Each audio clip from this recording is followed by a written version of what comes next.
Nigel Farage. Thank you, Madam Deputy Speaker. I think we have to give credit to the Chancellor for a budget that in terms of political presentation was very, very clever. I think the SNP have had an absolutely rotten day. I think the decision to put money into potholes was clever. The fuel duty-frees, very, very welcome, especially for those living in rural parts of our country. But for me, the big one, of course, is the 1p a pint off draft beer, which I've worked out will save me over £1 a week, so I'm particularly thrilled with that. But economically, I sat listening to the numbers thinking this budget is illiterate. I don't know who's doing the sums, whether perhaps it's the Right Honourable Member for Hackney North, but the sums do not work. And the markets now agree with me, because just in the last couple of hours, we've seen a very substantial spike in gilt yields. We're not quite yet back to 2022 with that mini budget, but clearly people are saying this isn't going to work.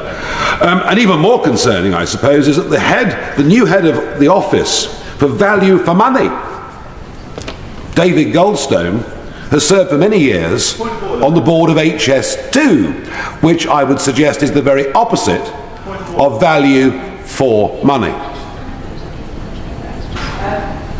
This point of order will be relevant. Can you confirm it's going to be relevant? I think it is relevant, Madam Deputy Speaker. The honourable gentleman mentioned the member for Hackney North. I just wondered whether he had actually warned her that he was going to be mentioned on the chain. I thank the honourable member for the point of order. However, that is not a point of order. It is a courtesy of the House. Nigel Farage. Nice try. I was just gently teasing, that was all. Invest, invest, invest is what we heard at the start of this budget speech, and I thought, yes, that's what we need, absolutely. Not just the big multinationals that come to smart conferences, but equally, hundreds of thousands of people putting their own risk capital into startups, into new businesses. But no, this invest, invest, invest is going to be done by the Chancellor on our behalf. Not just a top economist at the Bank of England, but she's now going to be the fund manager of the nation, investing money and trying to pick winners. And I would suggest the last time governments attempted back in the 1970s to invest money and pick winners, it ended very badly indeed. I will give way. Sarah. I thank the honourable gentleman for giving way, and I just question, when he talks about investment in our country and in businesses, whether he'd prefer to have investment from our government or whether he'd prefer to have investment from maybe the Russian government. Maybe one or two members of the House ought simply to grow up, but there we are. It's a bit sad. And I've worked in private business myself, and I do wonder, I do think picking winners is wrong. I think we leave this to the free market, and we let people either make money or we let them lose money. And frankly, if they do their dough, well, that's just the way these things work. Any business employing 5 or more people has today been hammered.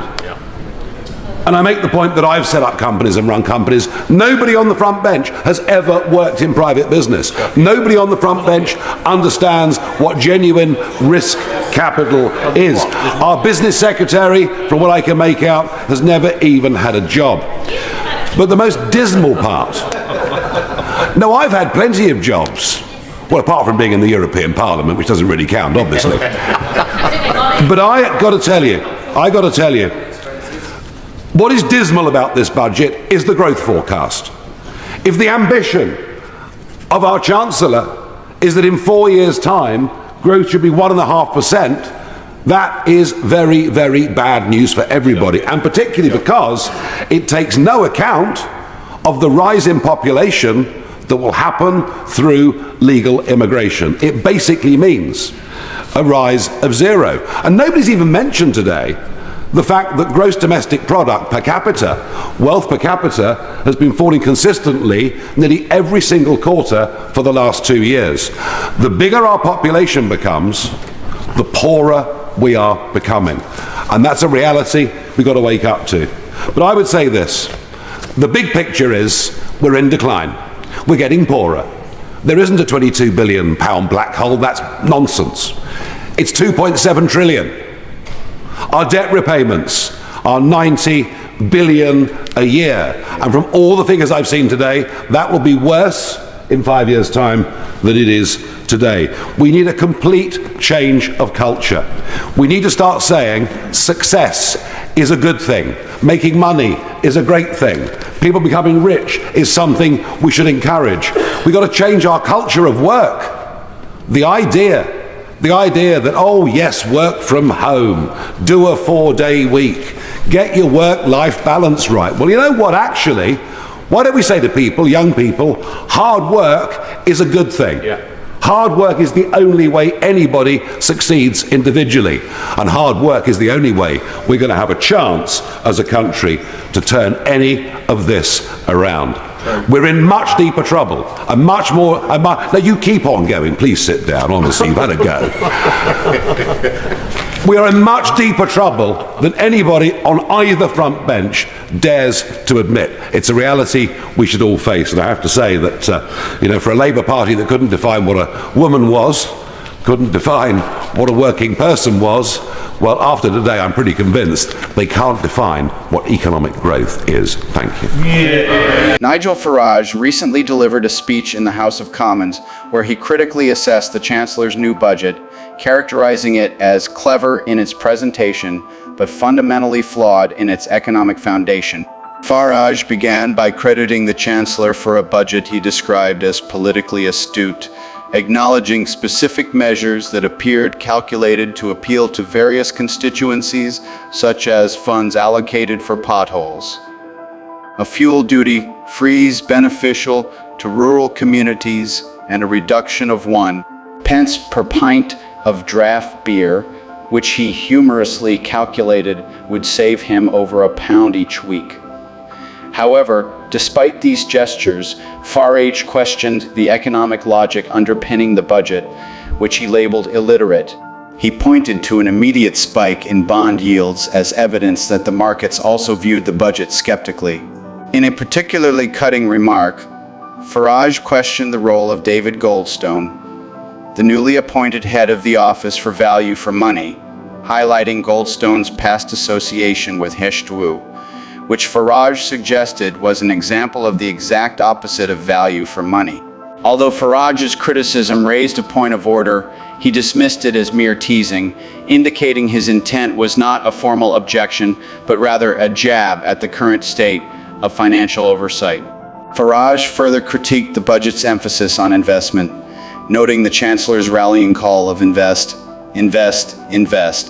Farage argued that while investment is indeed essential, it should primarily come from private citizens willing to put their own capital at risk rather than government-directed investments. He warned that government attempts to pick winners in the business arena are typically fraught with failure.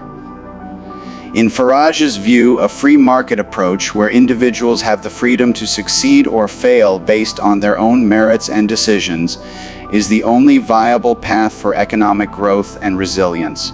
A heated exchange ensued when Farage was questioned about his stance on foreign investment, implying that he might prefer investment from foreign, potentially Russian, sources over government-funded projects. Farage dismissed this line of questioning as immature, asserting his background in private business, in contrast to members of the front bench who he alleged lack real-world business experience.